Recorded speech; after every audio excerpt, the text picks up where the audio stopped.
السلام علیکم کلاس. آج ہمارے اسلامیات کا ٹاپک ہے عہد نبوی کے ماہ و سال. مدنی دور نبی کریم بطور معاشرتی مسئلہ حجۃ الوداع کے اوپر آج ہم ٹاپک پہ بات کرنے لگے. ٹھیک ہے, یہ چیپٹر کا اوور ویو میں آپ کو دے دیتی ہوں.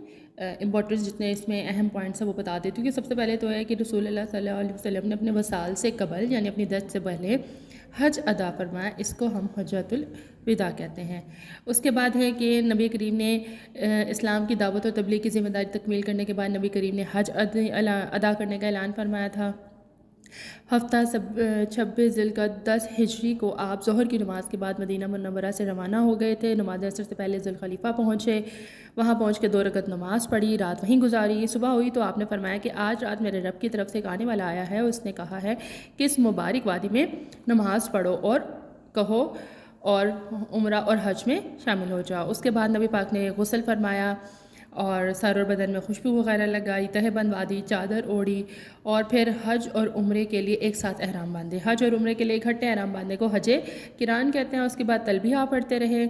اس کے بعد آپ ذی طوبہ میں پہنچے, مسجد حرام میں داخل ہوئے, بیت اللہ کا طواف کیا, صفا مروہ کی سعی کی, بلائی مقام حجون کے پاس قیام فرمایا اور اس کے بعد قربانی کا جانور ہے جو وہ آپ کے پاس تھا.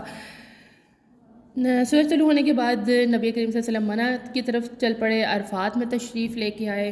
ٹھیک ہے, پھر وادی نمرہ میں جو ہے آپ کے لیے خیمہ تھا, اس میں آپ نے تھوڑا سا آرام فرمایا. اس کے بعد آپ نے خطبہ دیا. ٹھیک ہے, جو خطبہ کے الفاظ تھے وہ تھے کہ تم سب آدم کی اولاد ہو, آدم مٹی سے بنے ہیں. کسی عربی کو اجمی پر اور کسی اجمی کو عربی پر, کسی کالے کو گورے پر اور کسی گورے کو کالے پر کوئی فضیلت نہیں سوائے تقویٰ کے.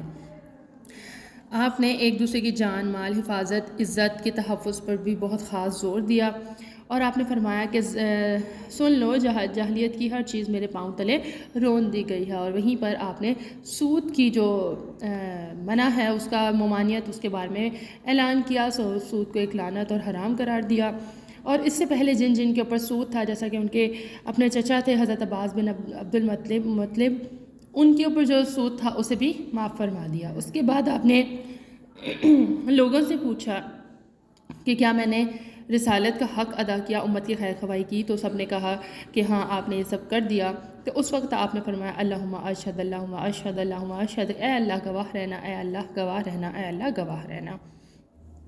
وہیں پر پھر وقوف عرفہ کے دوران میں ہی ایک آیت مبارکہ نازل ہوئی جس کا ترجمہ تھا کہ آج کے دن میں نے تمہارے لیے تمہارا دین مکمل کر دیا اور تم پر اپنی نعمت پوری کر دی اور تمہارے لیے اسلام بطور دین پسند کر دیا. یعنی ختم نبوت کی جو ہم لائن کوٹ کرتے ہیں وہ اس میں آ گئی.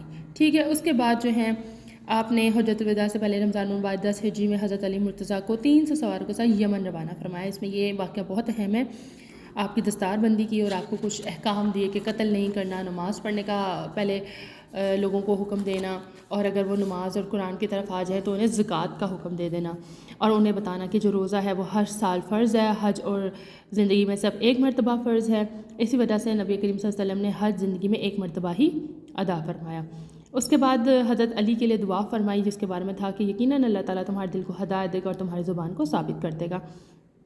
چنانچہ ہوا کیا کہ حضرت علی جو ہیں وہ یمن گئے, وہاں کے لوگوں کو دین اسلام دی, اور اس کے بعد ایک پورا قبیلہ ہمدان جو ہے وہ دائرہ اسلام میں داخل ہو گیا. نبی کریم صلی اللہ علیہ وسلم کو جب اس بات کی اطلاع ملی تو وہ نہایت خوش ہوئے, اور اس کے بعد واپسی کے اوپر کچھ لوگوں نے آپ حضرت علی کے بارے میں, کچھ ان کے انتظامات کے بارے میں کچھ باتیں کیں. تو جہاں وہاں ایک سفر سے واپسی کا جو سفر حج سے جو واپسی پر غدیر خم جگہ تھی, وہاں پہ حجاج کرام اپنے علاقوں گرا لیتے ہیں. وہاں پر نبی کریم صلی اللہ علیہ وسلم نے حضرت علی کے بارے میں, ان کی فضیلت, ان کی شان کے بارے میں کہا کہ میں جس کا دوست ہوں علی بھی اس کا دوست ہے. اے اللہ تو اس آدمی کو دوست رکھ جو حضرت علی کو دوست رکھتا ہے, اور جو اس سے عداوت رکھے یعنی دشمنی رکھے تو بھی اس سے عداوت رکھ. تو اس سے ہمیں معلوم ہوتا ہے کہ حضرت علی جو ہیں رضی اللہ عنہ اور ان کے رسول صلی اللہ علیہ وسلم کے محبوب اور مقرب ہیں. ان سے محبت کا جو تعلق ہے وہ ایمان کا تقاضا ہے, اس لیے تمام صحابہ کرام کے ساتھ جو ہے ہمیں محبت اور عقیدت کا احترام کرنا چاہیے. اب ہم ایکسرسائز پہ آ جاتے ہیں. نبی کریم صلی اللہ علیہ وسلم نے حجۃ الوداع فرمایا تھا 10 ہجری کو. حج اور عمرے کے لیے اکٹھا احرام باندھنا کہلاتا ہے حج قران. خدا سے مراد ہے قربانی کا جانور, جو کہ ہم عید پر قربانی کا جانور لیتے ہیں. نبی کریم نے حجۃ الوداع سے واپسی پر کس مقام پر حضرت علی کی شان بیان کی تھی؟ غدیر خم میں. خطبہ حجۃ الوداع میں رسول اکرم صلی اللہ علیہ وسلم نے صحابہ کرام سے گواہی لی تھی. رسالت کا حق ادا کرنے پر آپ نے کی تھی۔ اب میں آپ کو اس کے شارٹ آنسر کوسچن بتا رہی ہوں تاکہ آپ اپنی کاپیز کے اوپر اس کو لکھ سکیں۔ حجت الوداع سے کیا مراد ہے؟ تو پیج نمبر ہمارا 30 ہے، اس کی فرسٹ لائن ہے رسول اللہ نے اپنے وصال سے قبل جو حج ادا فرمایا اس کو حجت الوداع کہتے ہیں۔ کوسچن نمبر 2 ہے جی غدیر قم کے حوالے سے حضرت علی کی فضیلت بیان کیجیے۔ تو یہ یہاں پہ اس پیج نمبر 32 پہ آ رہا ہے، اس موقع پر کچھ لوگوں نے، تو آپ اس کاٹ کے یمن لکھیں گے کہ یمن کے موقع پر کچھ لوگوں نے، یہاں سے لے کر عداوت رکھ تک پورا پیراگراف آ جائے گا۔ کوسچن نمبر 3 ہے تکمیل دین کے حوالے سے آیت لکھیے۔ تو تکمیل دین کی وہ جو آیت ہے ہمارے پاس کہ آج کے دن تمہارے لیے تمہارا دین مکمل کر دیا، پوری کی پوری آیت کا جو ترجمہ ہے وہ اس میں جائے گا۔ خطبہ حجت الوداع میں نبی کریم صلی اللہ علیہ وسلم نے انسانی مساوات کے بارے میں کیا ارشاد فرمایا؟ پیج نمبر 31 میں دیکھیے، تو یہاں ہے کہ آپ صلی اللہ علیہ وسلم نے فرمایا کہ تم سب آدم کی اولاد ہو، یہاں سے سٹارٹ کیجئے، اور ہر چیز میرے پاؤں تلے رون دی گئی ہے، ٹھیک ہے؟ آدم سے سٹارٹ کر کے پیج نمبر 31 کا آپ صلی اللہ علیہ وسلم نے فرمایا سب آدم کی اولاد ہو، یہاں سے لے کے رون دی گئی تک کا کمپلیٹ آ جائے گا۔ نیکسٹ ہے نبی کریم نے ہدایت اور رہنمائی کے لیے کن 2 چیزوں کو مضبوطی سے پکڑنے کا حکم عطا فرمایا؟ پیج نمبر 31 پہ اگین اسی پیراگراف کی لاسٹ ہے کہ آپ صلی اللہ علیہ وسلم نے فرمایا کہ میں تمہارے درمیان ایسی 2 چیزیں چھوڑ کر جا رہا ہوں کہ اگر تم انہیں مضبوطی سے پکڑے رکھو تو کبھی گمراہ نہ ہوگے۔ ایک اللہ تعالیٰ کی کتاب ہے اور دوسری میری سنت ہے۔ تو اب ہم نے حجت الوداع کے جو ہیں چیپٹر کمپلیٹ کر لیا ہے، آپ کو اوور ویو بھی دے دیا ہے، آپ کے سامنے اس کو پڑھ بھی دیا ہے، MCQs بھی ہو گئے، شارٹ آنسر کوسچن بھی ہو گئے۔ کائنڈلی اپنی کاپیز کے اوپر اپنا کام کیجیے گا، اپنا خیال رکھیں، اللہ حافظ۔